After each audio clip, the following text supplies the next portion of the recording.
Voilà le panneau qui fait parler depuis quelques jours à Apatou.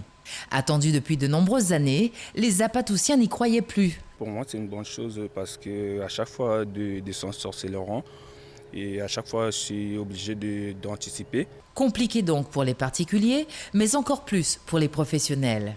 Les pompiers, par exemple, doivent faire les 120 km aller-retour pour refaire le plein après chaque intervention. À la mairie, on s'organise autrement. On va sur Saint-Laurent, on prend peut-être des fois 8 barils, ou bien des fois 10, on amène sur Apatou.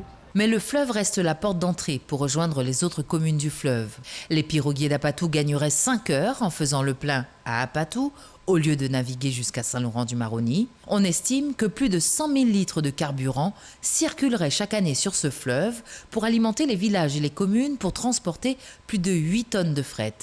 Pour moi, c'est bon, tu vois, parce que mon pays, à Maïma, ma destination, ta famille, la fleur, à Papaïston, Profidence, Gansanti, en tout. Comme tu as fait la station là, Maïma, à côté de la Maïma, partout, c'est normal.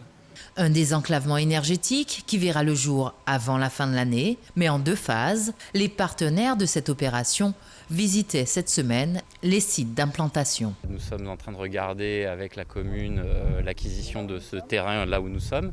Et comme c'est un projet qui généralement peut être amené à prendre du temps.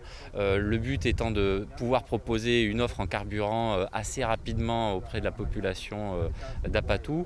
Nous sommes en parallèle en train de regarder l'étude d'une mise en place d'une station mobile.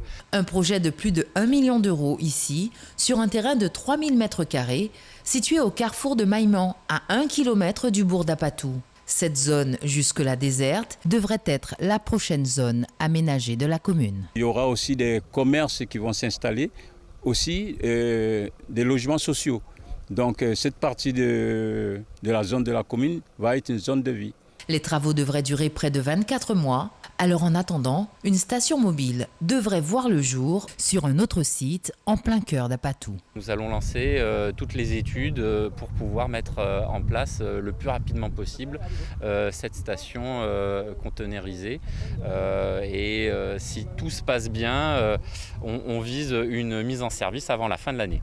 Lors des discussions de ses partenaires, il a aussi été question de la possibilité d'un port fluvial en amont du Saut-Hermina pour approvisionner les pirogues et de l'importance d'employer dans ces stations-service des personnes de la commune pour développer l'emploi local.